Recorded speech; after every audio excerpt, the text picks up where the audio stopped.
Yasora Nandana Braja Janaranjana Jana Braja Janaranjana Yamuna Tira Bonachari Bonachari Jaya Radha Madhava Kunja Bihari Radha Madhava Kunja Bihari Hare Krishna Krishna Krishna Hare Hare Hare Rama Rama Rama Hare Hare Hare Krishna Krishna Krishna Hare Hare Hare Rama Rama Rama Hare Hare Hare Krishna Krishna Krishna Hare Hare Hare Rama Rama Rama Hare Hare Hare Krishna Krishna Krishna Hare Hare Hare Rama Rama Rama Hare Hare Jaya Prabhupada Prabhupada Srila Prabhupada Jaya Prabhupada Jaya Prabhupada Jaya Prabhupada Srila Prabhupada Srila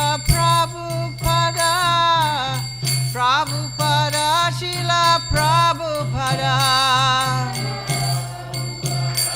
Srila Prabhupada Jaya Prabhupada Jaya Prabhupada Srila Prabhupada Ki Jai Jayam Vishnu Pad Paramahamsa Parivakacharya Astadata Satyasi Srimad Abhay Charnar Vinda Bhakti Vedanta Swami Prabhupada Ki Jai Jayam Vishnu Pad Paramahamsa Parivakacharya Astadata Satyasi Srimad Srila Bhakti Siddhanta Saraswati Goswami Maharaj Prabhupada Ki Jai Shri Radha Krishna Gopa Gopinata Shyama Kunda Radha Kunda Giri Govardhan Ki Jai Sri Vrindavan Dham Ki Jai Sri Mayapur Dham Ki Jai Jagannath Puri Dham Ki Jai Samaveda Bhakta Vrinda Ki Jai Si Harinam Sankirtana Ki Jai All glories to the assembled devotees.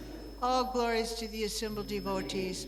All glories to the assembled devotees. All glories to Sri Guru and Sri Gauranga. All glories to Sri Prabhupada.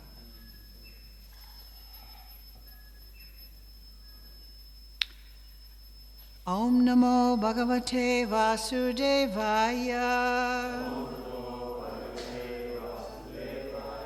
Om Namo Bhagavate Vasudevaya.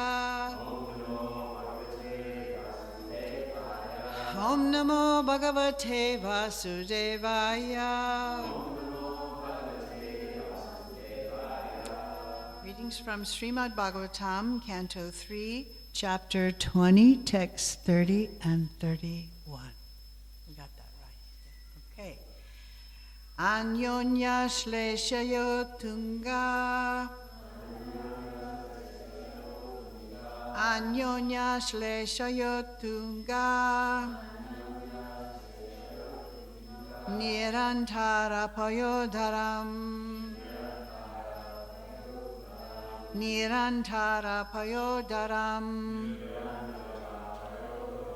Sunasam Sudvijam Snigdha. Sunasam Sudvidam Snigdha Hasalila Valokanam Hasalila Valokanam.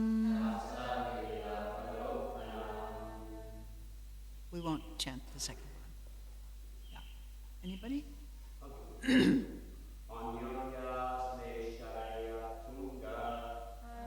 Ya Sleshayang Tunga Nirantara Payodaram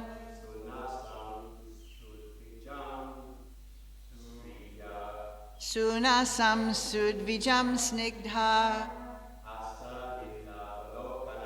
Asalila Valokanam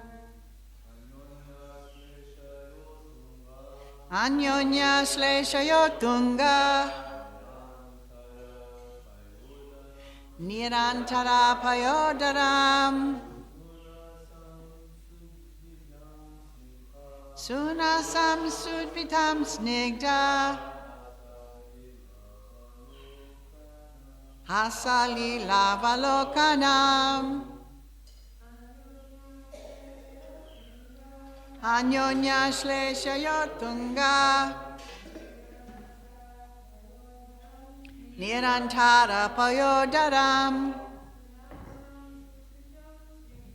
Sunasam Sudvijam Snigdha Hasalila Valokanam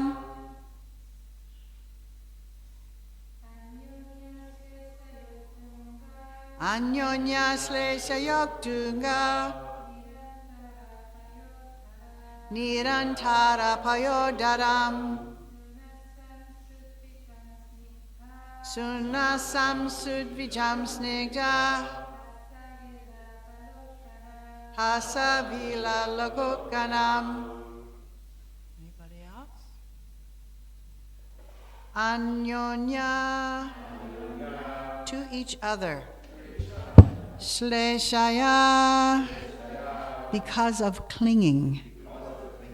Utunga, raised. Nirantara, without intervening space.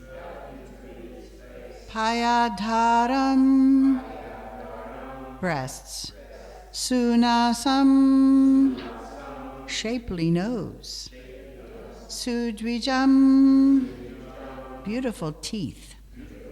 Snigdha, lovely. Hasa, smile. Lila avalokanam, sportful glance. Translation.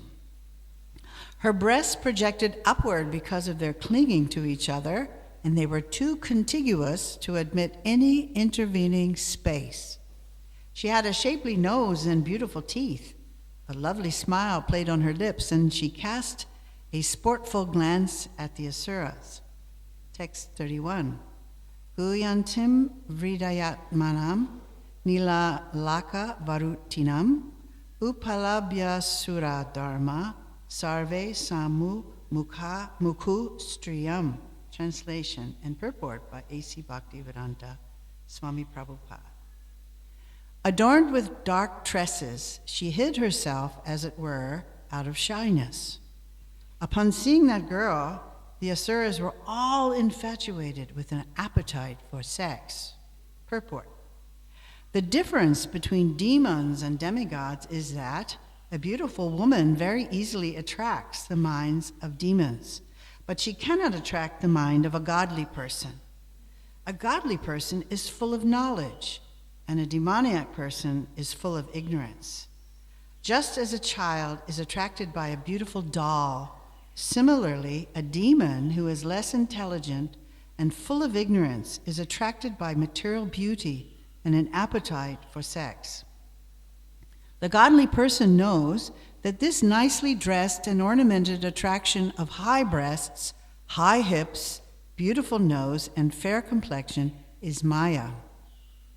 All the beauty a woman can display is only a combination of flesh and blood. Sri Sankaracharya has advised all persons not to be attracted by the interaction of flesh and blood. They should be attracted by the real beauty in spiritual life. The real beauty is Krishna and Radha. One who is attracted by the beauty of Radha and Krishna cannot be attracted by the false beauty of this material world. That is the difference between a demon and a godly person or a devotee. So, as always, I kind of like to go back to the beginning of the chapter to get some context. Just taking that verse out is a little bit inappropriate. You got to know what are we talking about? Why are we talking about that? So, in this chapter, it begins, if you followed along, with this great sage Shaunaka Rishi, and he's asking Sutta Goswami what Swayambhuva Manu did to teach people about liberation after Lord Bor liberated or restored the planet to its proper place. And Shaunaka also wanted to know what did Vidura do after he left home. If you know the story, Vidura got really kind of frustrated, upset, insulted because his brother Dhritarashtra, who was the blind uncle, one of the three Pandavas, he and his nephew Duryodhana were always harassing him because he was born of a Sudra woman. So he finally got fed up and left home, like many of us do. You get fed up with stuff going on in your family, so you just hit the road. So he did. And so Sutta explains that after leaving home, Vidura, he was wandering around and trying to figure it out, and he arrives in Hardwar, which is a famous pilgrimage place, even today. I've been to Hardwar. It's kind of a neat place to be. A lot of impersonalists there, but he ended up there. Thousands of years ago, it's still the name today of this place. So while he's there, he meets a sage, Maitreya, and he asks him about how did the creation takes place. You know, he's asking all these existential questions, which is completely natural in spiritual life, to try to figure out how did we get here, and what's this all about, creation, and what's the goal of creation, and what's my goal in the goal.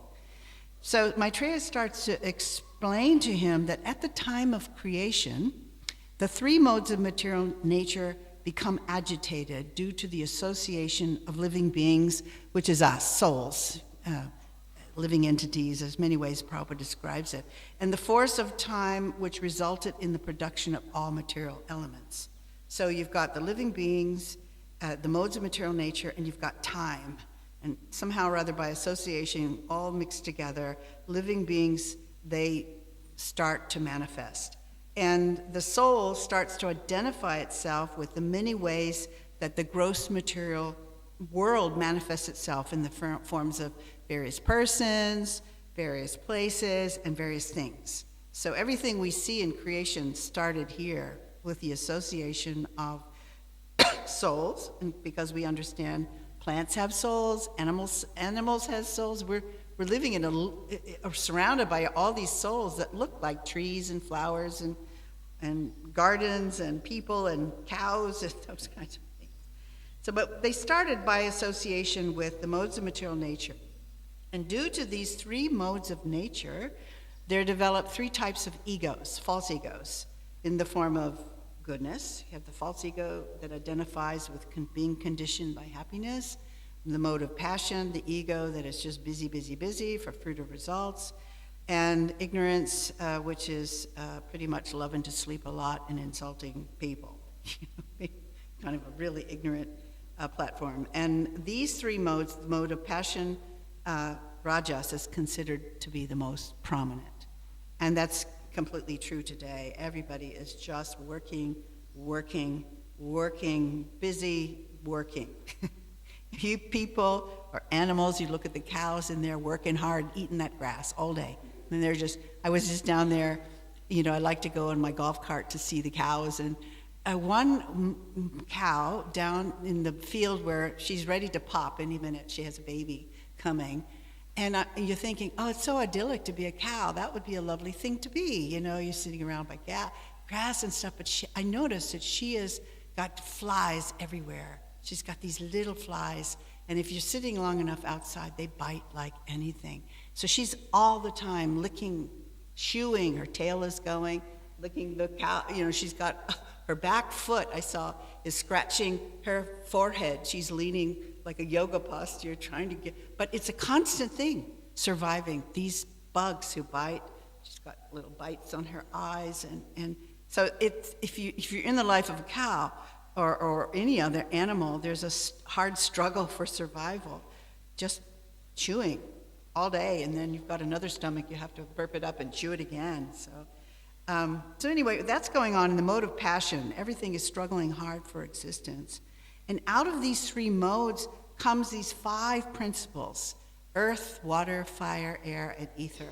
And that's combined with the Supreme Lord's energy, that all created a shiny egg.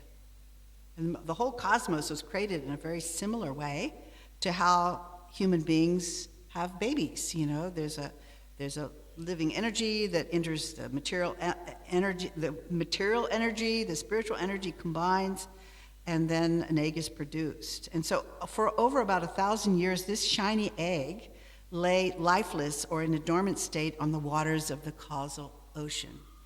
So the causal ocean is the space between the spiritual and material world, so it's kind of a buffer. And so this lifeless egg is sitting there for 1,000 years, lying on this causal ocean, just sort of dormant. It's not, I guess, being fertilized by the Lord in the form of the Garbhodakashayi Vishnu. And so when Lord Garbhodakashayi Vishnu enters the shiny egg, the result is, by the touch of the Lord, that a shiny, effulgent lotus flower was sprouted out of his navel, which had all the conditioned souls harbored there. And from this lotus, the first living being, Lord Brahma, he emerges. And when the Supreme Lord as Garbhodakashayi Vishnu entered the heart of Lord Brahma's intelligence awakened and created the universe as it was before the previous cosmic dissolution. So for those of you who might not be aware, the Vedic text, it describes how there's creation and dissolution repeatedly. It's not just once it's created and then it dissolves, but in every millennium we have this thing going on. So this whole process is happening again and again.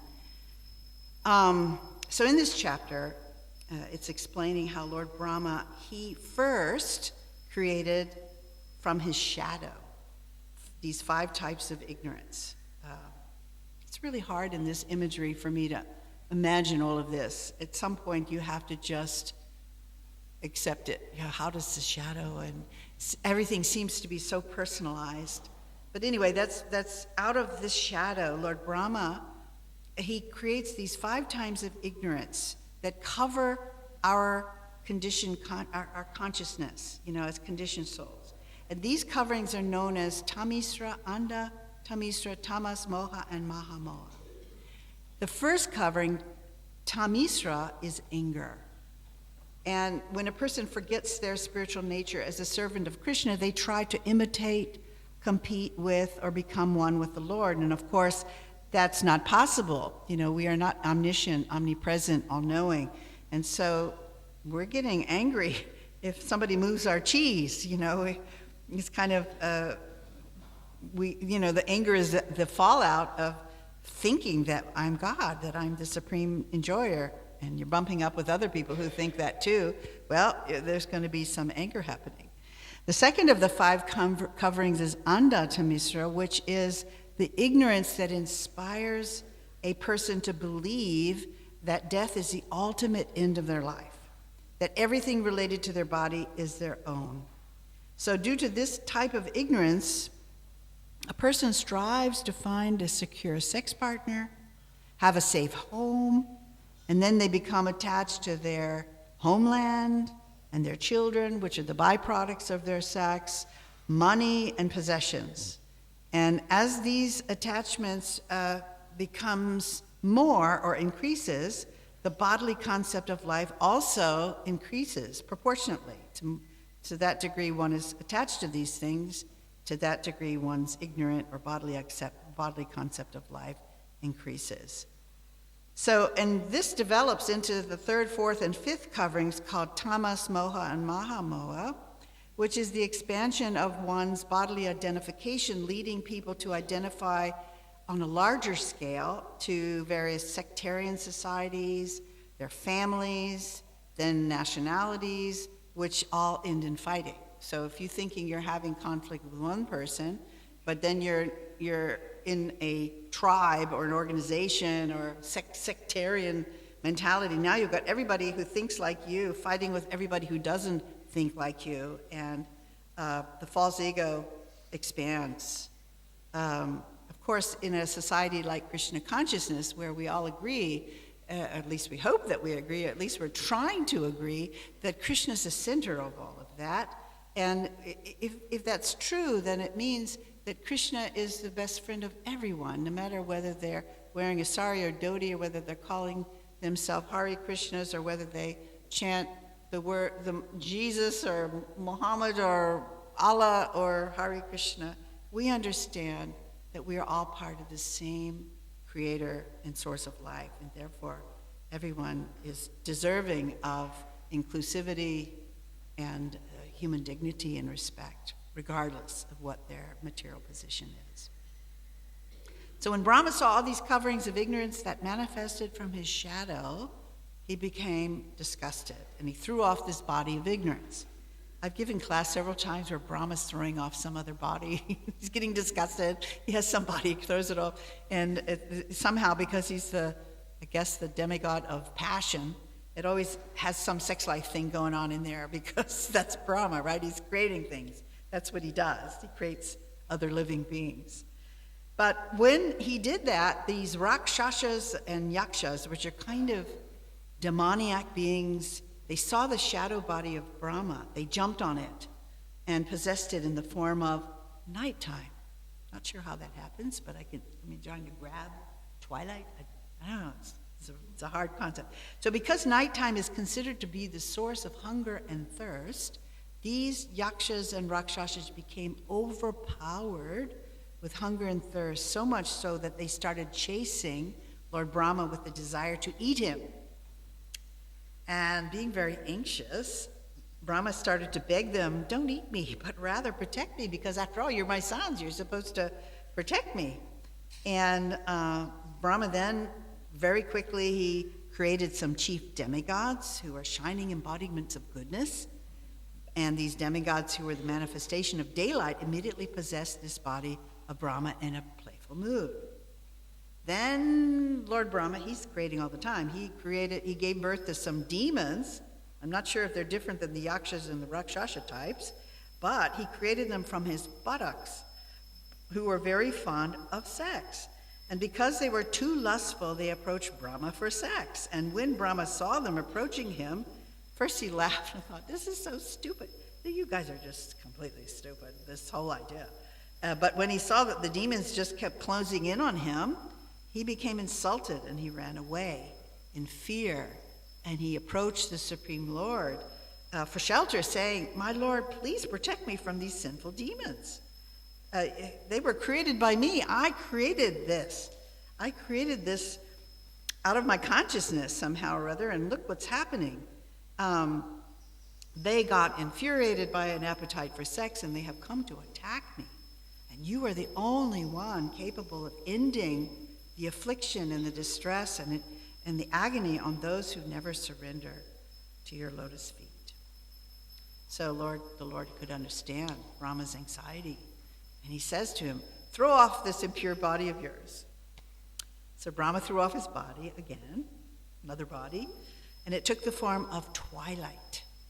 And this is the time between daytime and nighttime. And it's considered to be during this time that the mode of passion is thought to be inspired. And being passionate by nature, these demons who were chasing Brahma, they perceived this form of twilight to be likened to a beautiful young woman whose feet made the sound of tinkling ankle bracelets, and whose eyes were wide with intoxication, and whose hips were covered by fine cloth and a shining waistband.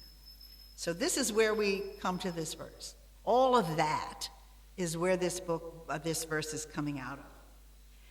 And this is, in the text 30 is describing the form of twilight that Brahma threw off, that so confused these demons into thinking that he was a sexy girl instead of the creator of the material world. So today's verse is simply a description of this thrown-off twilight body.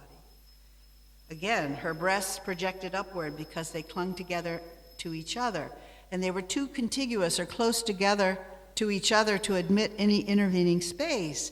She had a shapely nose and beautiful teeth. A lovely smile played on her lips, and she cast a sportful glance at the Asuras. So this is what they're seeing. Brahma's not seeing that. He's just seeing the twilight. But because of their projected lust, that's how they saw it. So we say that with the rose color. If you're wearing rose-colored glasses, you see things rosy. If you see in blue-colored tinted glasses, you're seeing it that way. The second verse was, adorned with dark tresses, she hid herself, as it were, out of shyness.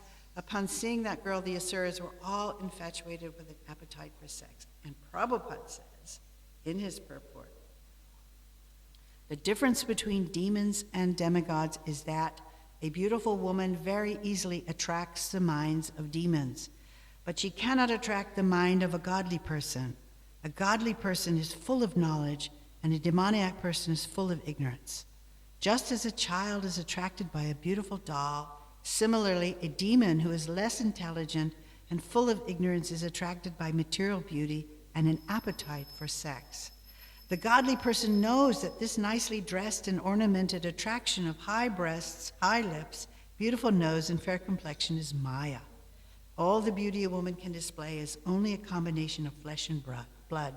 Sri Shankaracharya has advised all persons not to be attracted by the interaction of flesh and blood. They should be attracted to the real beauty of spiritual life, the real beauty of Krishna and Radha.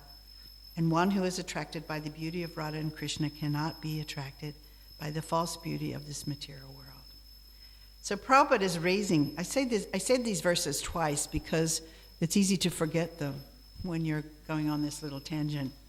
But Prabhupada's raising our awareness to the difference between so-called bodily beauty perceived through the lens of material modes, passion and ignorance, and the spiritual beauty perceived through a purified consciousness or pure goodness. And as described in these previous texts, Brahma gave birth to various forms of darkness or ignorance that embodied the character of demons who are grossly ignorant beings. They could only perceive the shadowy twilight form as the object for their sex. So Prabhupada, he's trying to point out here that all the beauty a woman can display is only a combination of flesh and blood. So I'm going to tell a story that probably you've heard a million times, but it's just the right story for this verse, and that is the story of a prince who meets a beautiful young girl. And he visits her house, but she was very chaste and didn't let him in. And the prince, he wanted to marry her because he was so overcome by her beauty, but she didn't want to marry him. So she told him, well, you want to marry me? Does my beauty attract you? If it's the beauty you're after, come back in 10 days and I will distill that beauty and give it to you, if that's what you're looking for. And so the prince agreed, okay, after 10 days, I will come back and, take the distilled beauty. So as soon as the prince leaves, the beautiful girl, she starts to take these powerful purgative herbs that causes her to vomit and pass stool.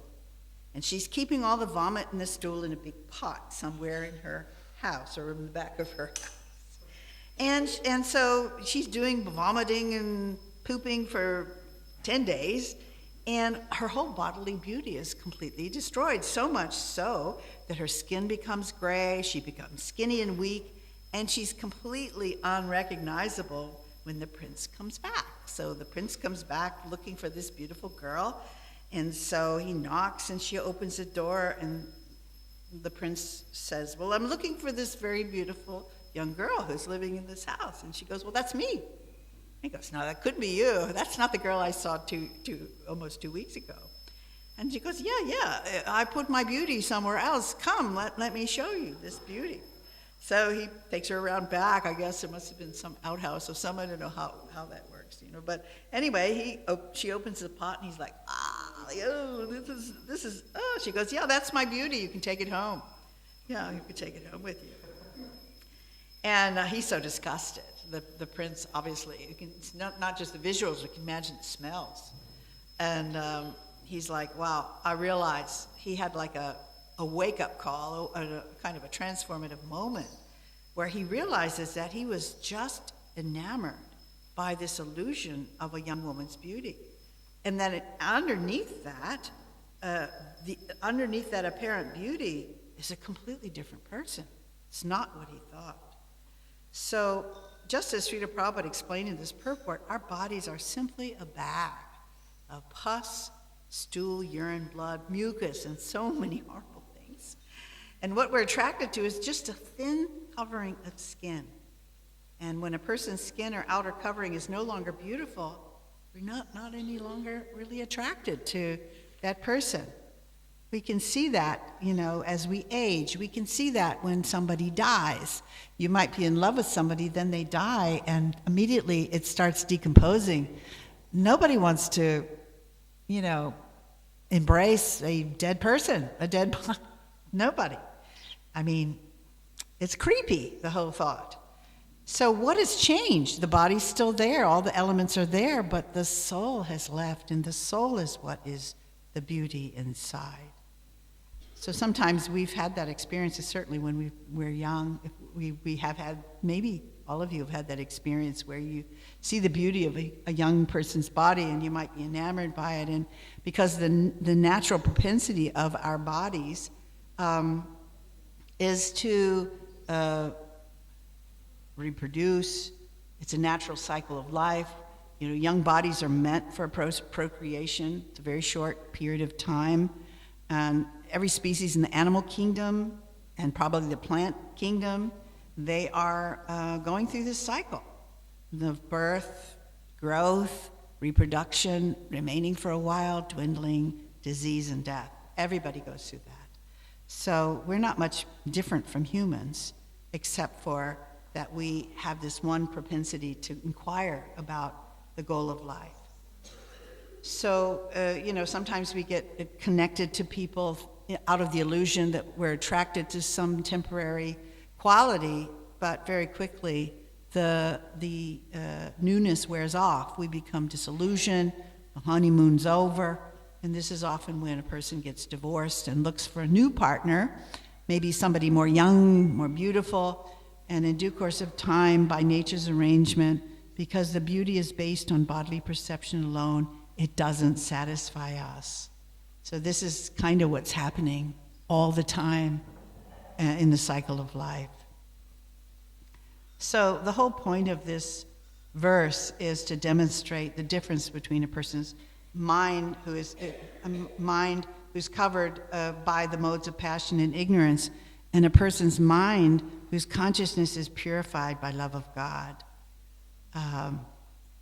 And so we've heard again and again now today in the purport and the verses how when we are covered by the mode of passion and ignorance, how we see through this lens and we're attracted to the bodies of others, particularly the bodies of the opposite sex, we think they are meant for our personal sense satisfaction. We're just thinking of our own senses, and you see them as an object, like you might see a nice cake or you might see something you like to eat, and so this person becomes kind of an object, and the mentality becomes as a taker. I think of that, like, oh, they're takers. They're just looking for something to get. They're not thinking in terms of what they're going to give. And a person who's in the spiritual consciousness, who's situated in the mode of goodness, and understands that the goal of life is to love and serve Krishna, they're thinking of themselves completely opposite. They're thinking of themselves as a servant. They have only one interest. Of course, we are perhaps somewhere in between. We have these, in Bhagavatam, we talk very absolute and very extreme. There's kind of us who are sort of mixed devotees, we're not quite yet there, but we have these tendencies. But it's really, really helpful to be aware when the mind is kicking up and proposing these. You're going, wait a minute, I know this. This is the mode of passion. This is the hallmark of the mode of passion. It's bewildering. Let me sit back and get more established in the mode of goodness, and then I will see things as they are. So how do we get from this material consciousness to this beautiful love that's described there and promised in the Bhagavatam? And Prabhupada explains that from any stage of life, doesn't matter if you start when you're a child, although it's very, very helpful if you have taken birth in a family of devotees, and right from the beginning you get connected and someone is drawing your heart to Krishna. But anyway, Prabhupada says Krishna is very merciful, that any stage of life, or from the time that you realize this is urgent to purify our consciousness, a person can begin regulating the senses in Krishna consciousness by practicing devotional service. And they can turn their lust into love of Godhead. And in the Chaitanya Charitamrita it says, as the mighty sun by its glowing rays can purify all kinds of impurities, so the all spiritual personality of Godhead can purify all material qualities in a person he attracts. Even if the Godhead attracts one in the mode of material lust, such attraction is converted into the spiritual love of Godhead by his grace. In a public lecture, I want just to share this, Prabhupada explained to the audience, this Hare Krishna movement is teaching people how to transfer their attachment from material sound to spiritual sound. And this sound comes from the spiritual world. By chanting and hearing the sound of the holy name, we can develop our original dormant love for God. And finally, he's explaining to another public audience, referring to the purport to the song of Parama Karuna. Being separated from Govinda, or God, my life is vacant, and this is required. It doesn't matter whether you follow Christianity or Hinduism or Muslimism, whether you are feeling vacancy, everything vacant without Krishna, without God. That's the test of how much we love God. Lord Chaitanya is teaching this. I am feeling one moment as a millennium, being separated from Krishna, and the torrents of tears are coming, just like torrents of rain. And the whole world is seeming to me vacant, being separated from Govinda. And Prabhupada said, this is the mood of real love. So it doesn't matter what religious system you're following, but the result should be this, that you should be mad after God. That is the test. That is first-class religion. Bhakti means love, service, and rendering service. That's all Srila Prabhupada. So I'm going to stop here to give us a little time to chew this over, because a topic doesn't become really tasteful until we talk about it. We discuss. So I'm going to now ask you, the audience, what kinds of thoughts, maybe questions or reflections have you got while you were hearing the verse and the purports and some of the things we shared? Anything. This is your time to teach. Yeah, he had his hand up, and then we'll go to you. I'm sorry, I don't know names. Very bad at names. I just you, hey, you, don't know. It's very impolite, yeah. Haribo.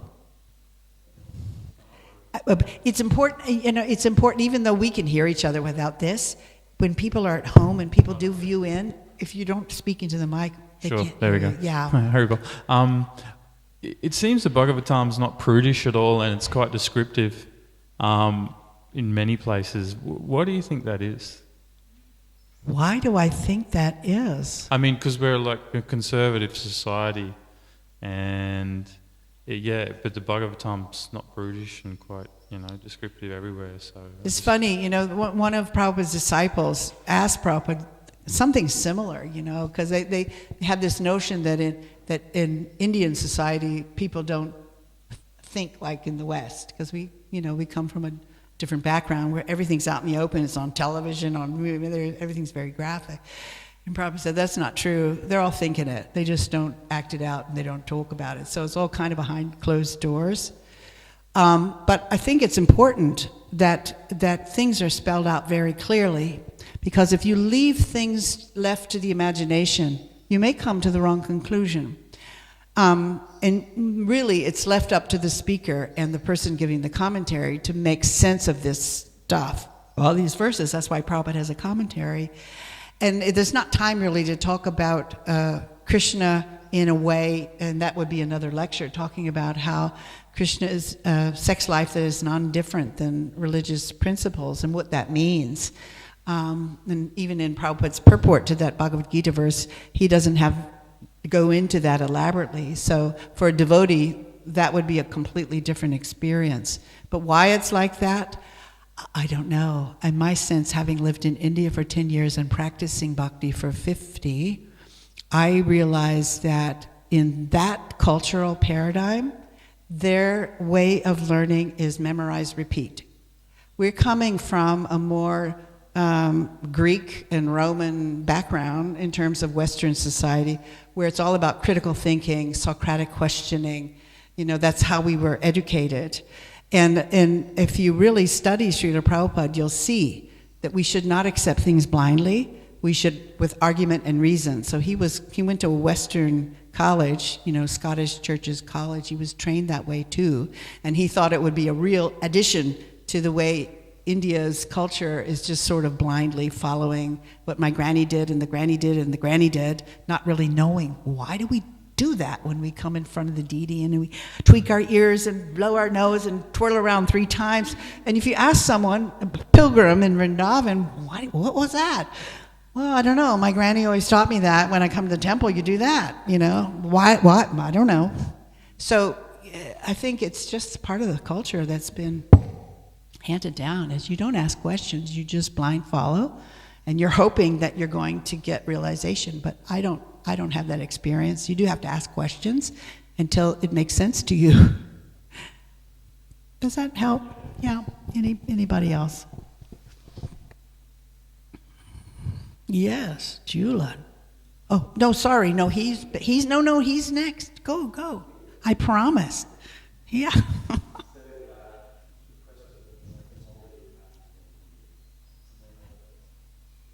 It's working? Yeah. It's working.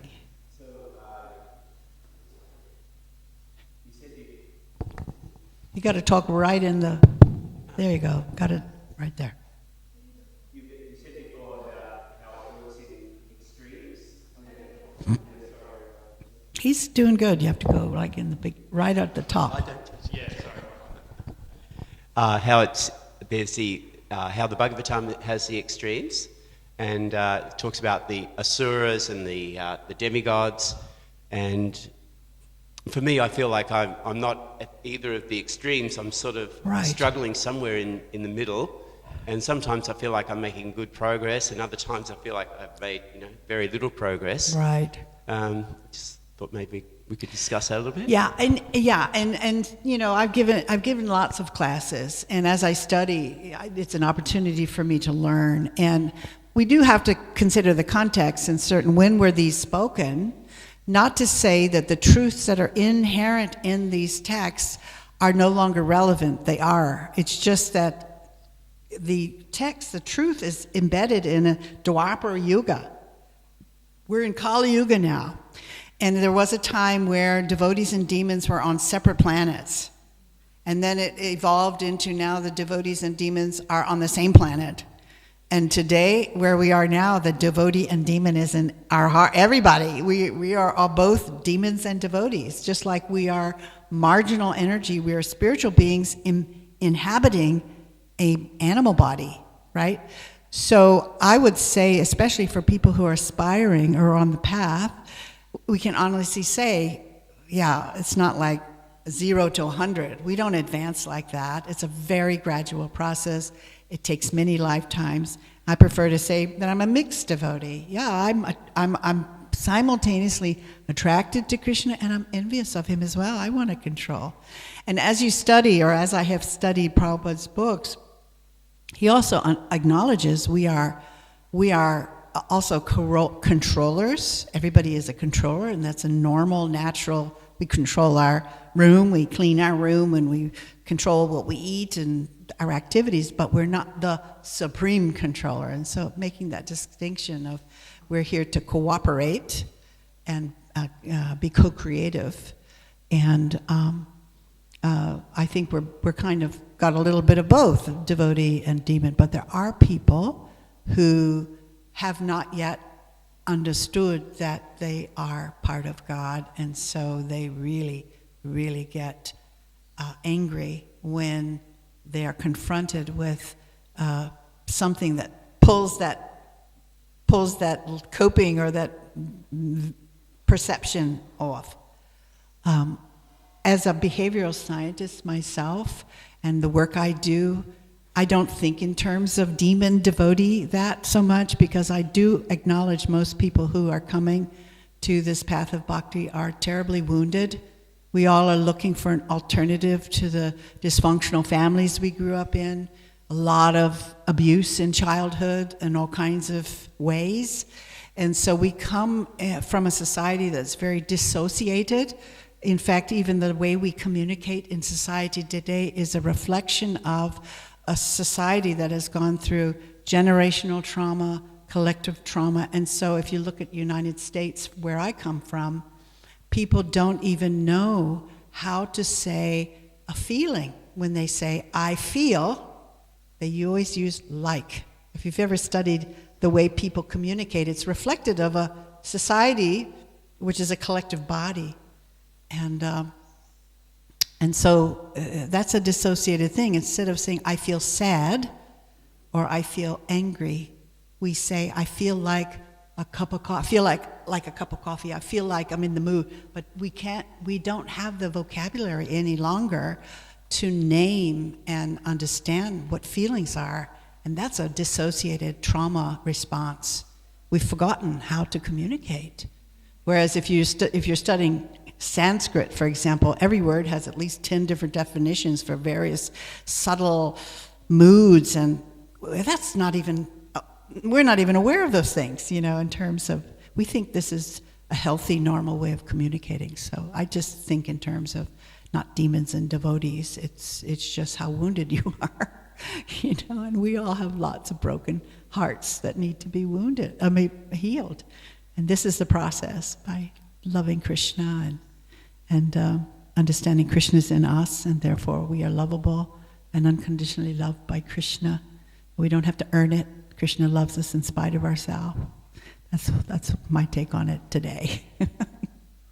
I don't know if that was helpful. Yeah. Who had a Julan?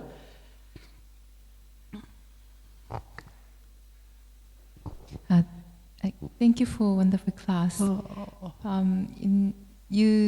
You mentioned, from purport, being attracted to beauty of opposite sex is sign of a materialistic mentality. So what about appreciating the beauty of other seemingly material object, like the beauty of nature, or even like beauty of young children? They are very attractive as well. And beauty of flower or so many other things is also sign of, ignorance, according to... I think what I said in relationship being attracted to the opposite sex, if you're thinking that person is some object that I want to exploit for my sensual satisfaction. But it could be with anything, I'm doing flowers. Gosh, all of creation is so beautiful. What Krishna has created, the natural beauty. I was actually sitting with Prabhupada in Bhaktivedanta Manor in his darshan room, if you've ever been there. And if you've ever been to Bhaktivedanta Manor, they have beautiful flowers like gardens and bushes and stuff. And he waves to the backyard and he says, look at the beauty out there. He said, isn't it interesting that all of those souls in those bushes are conditioned souls. They're imprisoned in these bodies. So he wanted to remind us that despite all of the beauty there, we need to also know that there are living beings in there, but at the same time, the source of life is what's beautiful. The whole material creation is an expression of the mind of the Lord. Everything, the beautiful flowers and things. So we have to also give thanks and appreciation to the creator of that while we're enjoying that. Do you see what I'm saying? So you'll see people who are my age, they generally retire and they go on a cruise or they go somewhere. They're wanting to spend their money going to see beautiful things. And it's wonderful, you take photos and stuff like that, but there's never an acknowledgement of the source of that, the creator's source. And I think if we don't make that connection, that's yoga. Bhakti yoga is to say, wow, Krishna, you're so amazing. You know, this is like Vrindavan. That's how we enter into this atmosphere of the spiritual planet. You know, this idea that Vrindavan is a question of consciousness, that the birds and the flowers are all being used in Krishna's service. So if we can develop that mentality, then the veil of separation goes up. We are actually in the spiritual world. It's not a place, a physical place. It's a consciousness shift. And the portal is through the holy name and through the Lord in our heart. Does that make sense? Yeah, thank you. I like the expression of veil of separation. I like the expression of veil of separation. Yeah. There was also, when Prabhupada came to the Schloss Rettershof, I was living in Germany, and we had a castle we lived in. And he came, it was the first time I saw Prabhupada, and the devotees from Spain and France and England, everybody came because they wanted to see Prabhupada. And one of my friends, who's French, is very beautiful, young. We were all young people, you know, in our 20s. And she came in, amongst 50 other of us. We crammed in his little room, and he laughed and he said, "Oh, French women are the most beautiful." We were like, "What? You know." So I think to your point that it's not that we pretend to see ugliness where there's beauty. We just have to honor the fact that who's created all that beauty and so much variety? You know, thank you, Krishna. How can we appreciate and respect that as your spark of your splendor? Does that make sense? Yeah. Thank you. It's breakfast. Srila Prabhupada ki jai.